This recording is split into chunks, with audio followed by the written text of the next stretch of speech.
Hello, friends who like to find a better way. I have an aha tip for you today that, I don't know, it's kind of maybe a little thinking outside the box, or maybe I should say inside the sheet protector. So we think of sheet protectors as pieces of plastic pages that keep our printouts nice and tidy and clean and can be used over and over again. What I'm going to share with you is an aha use for sheet protectors, a couple things that I've been doing for years and years. I will say with the advent of tablets and pens, and you can write on your tablet screen electronically, some of this is going away, but for those of you that don't have that technology, aren't comfortable with that technology, or sometimes technology just gets in the way of doing things quickly, this might be a good tip for you.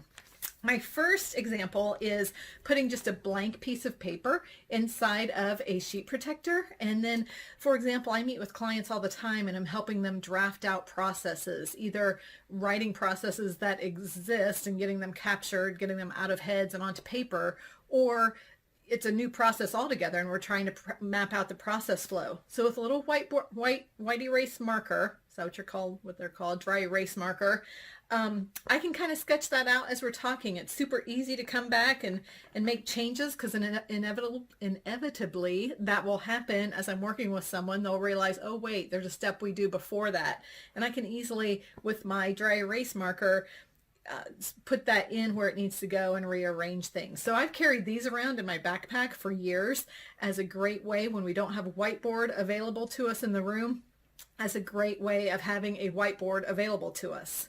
The second idea is that if you have operations where maybe there's a daily checklist, maybe you have team leaders who every day need to make sure they're doing the same things. They have to make sure everybody's clocked in. They have to have their shift huddle. They have to inspect the trucks, or I don't know what those things might be, but to ensure consistently following procedures, maybe type it up in a checklist form with little boxes that they can check off. And instead of printing this paper every day, you could just slip it inside of a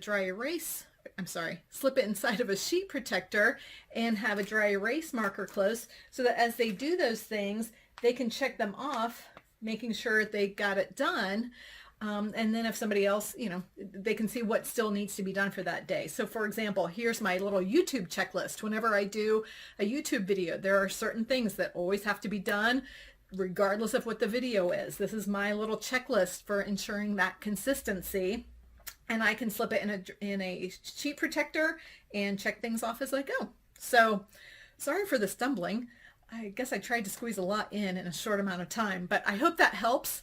As always, for aha tips delivered directly to your inbox, please subscribe to my newsletter, and of course subscribe here.